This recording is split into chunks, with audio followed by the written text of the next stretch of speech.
En esta ocasión les tengo preparado un video de un pequeño amplificador de audio a 24 volts, utilizando fuente simple, un amplificador operacional y una etapa de salida de seguidor de tensión, usando capacitor de bootstrap.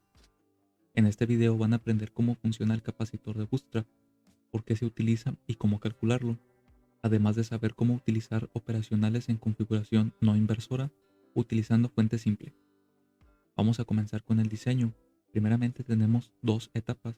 La primera de ellas es nuestro amplificador operacional, en este caso un TL081, en configuración no inversora. Para poder trabajarlo con fuente simple, primeramente debemos de polarizar la entrada con un divisor resistivo, que nos dé un voltaje de VCC sobre 2, o mejor dicho, que ambas resistencias sean iguales. Debemos seleccionar resistencias de alto valor, ya que estas mismas van a definir la impedancia de entrada de nuestro amplificador. En este caso tengo dos resistencias de 100 kΩ, dando una impedancia de entrada de 50 kΩ, que es el paralelo de ambas resistencias. También tendremos un potenciómetro para compensar la tolerancia de las resistencias y que la entrada sea simétrica. La señal de entrada será acoplada con un capacitor, 10 microfaradios en este caso. La entrada inversora estará acoplada a tierra mediante un capacitor. Esta configuración de la resistencia y el capacitor forman un filtro pasa alto, el cual tiene un corte en una frecuencia de 16 Hz aproximadamente, que quiere decir que la componente de directa no va a ser amplificada. Vamos a ver un pequeño análisis en frecuencia de esta configuración. Podemos ver que tenemos un ancho de banda amplio y podemos abarcar las frecuencias de audio. Nuestra segunda etapa es una clásica y ya tengo algunos videos de diseño con esta etapa. En esta ocasión usé transistores Darlington, el tip 122 y su complemento, el tip 127. Ya que estamos trabajando el amplificador a 24 volts, vamos a realizar los cálculos para los valores de las resistencias y el capacitor de bootstrap. Tenemos una corriente pico de 3 amperios. Buscando en la hoja de datos del transistor, tenemos aproximadamente una beta de 4000 para 3 amperios.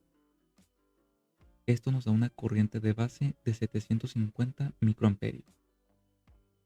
Ya que la salida a parlante es VCC sobre 2, tendremos una caída de voltaje en las resistencias de base de 12 volts menos 1.2 volts de la unión base emisor, y despreciando el voltaje en las resistencias de emisor nos da aproximadamente 10.8 volts. Esto lo dividimos entre 750 microamperios y tenemos una resistencia de base de 14.4 kΩ. Estas resistencias las vamos a dividir en dos. Luego tenemos el transistor de vías, que vamos a calibrar manualmente. El potenciómetro que irá conectado al transistor debe de ser mayor a 3 kΩ. Yo usaré 5 kΩ. En este caso, para polarizar los transistores de salida, usaré una corriente de reposo de 50 mA. Esto ya lo veremos en físico. Luego tenemos nuestro capacitor de bootstrap, que se conecta de la siguiente manera. El capacitor de bootstrap nos trae ventajas en los amplificadores de audio, ya que con este podemos aumentar la impedancia de entrada. ¿Y cómo es que podemos aumentar la impedancia de entrada? Vamos a analizar el circuito en alterna, en este caso para el semiciclo positivo. Como sabemos, un capacitor en alterna se representa como un cortocircuito y la señal de entrada tiene dos caminos.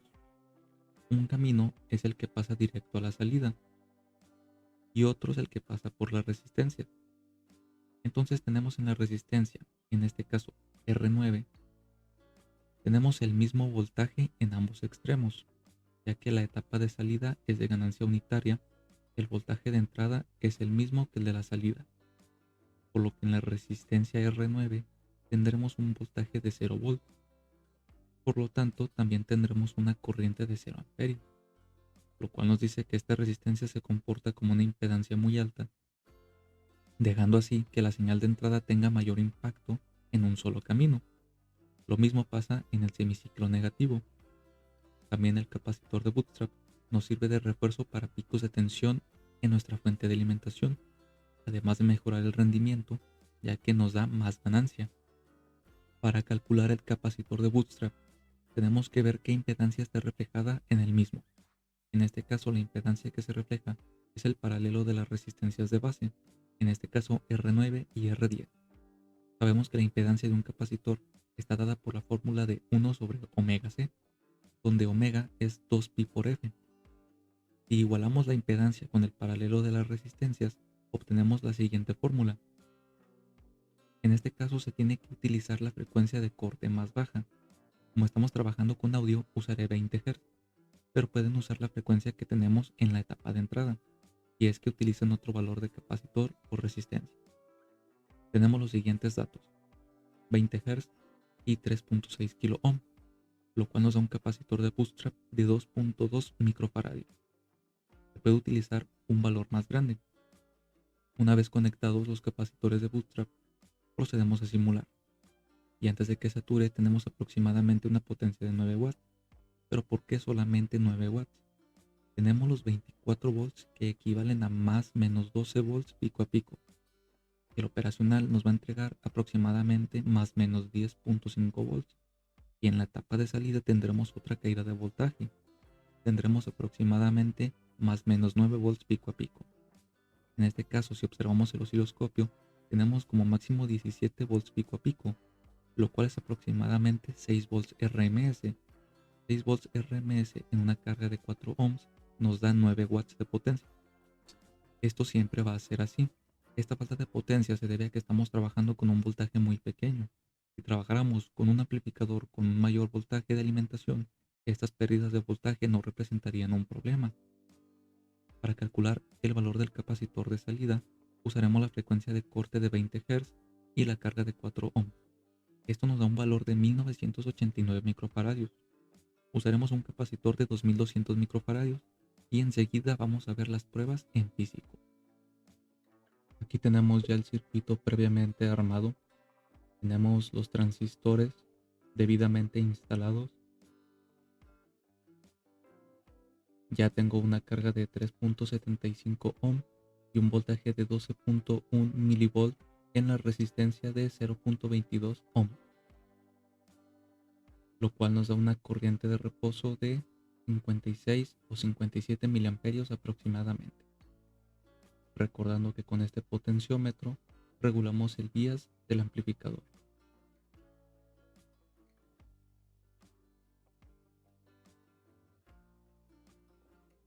Aquí estoy regulando la corriente de reposo. Hay que recordar que esto se hace sin señal de entrada ni carga a la salida.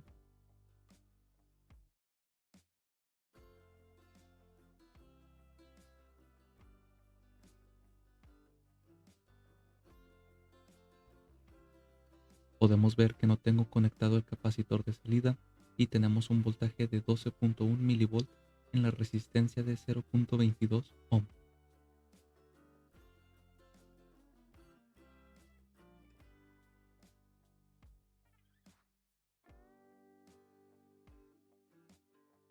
Pasando ya a la prueba de potencia, tenemos los transistores bien polarizados, nuestra carga y una señal de 1 kHz y 600 milivolts, la cual regulo con un potenciómetro.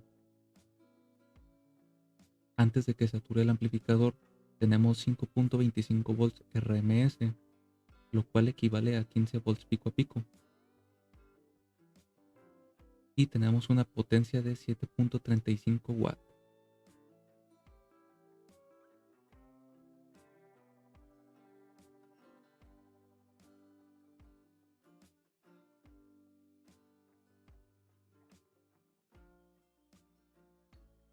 Tenemos el consumo de la fuente con el cual podemos calcular la eficiencia del amplificador. En este caso es de 48%.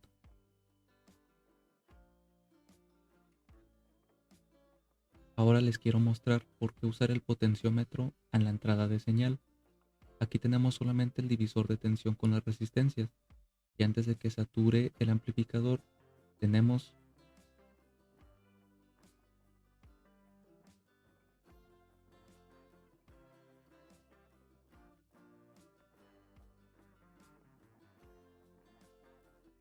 aproximadamente 4.6 volts RMS. Ahora usando potenciómetro en vez de una resistencia,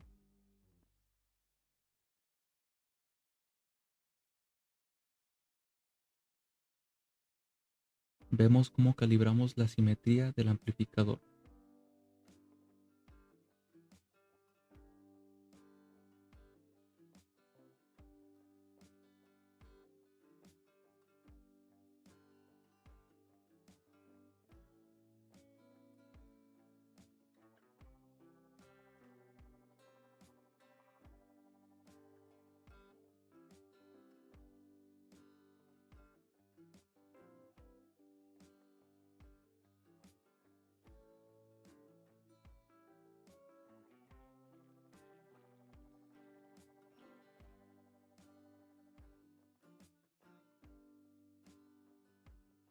En este caso debemos tener 12 volts exactos.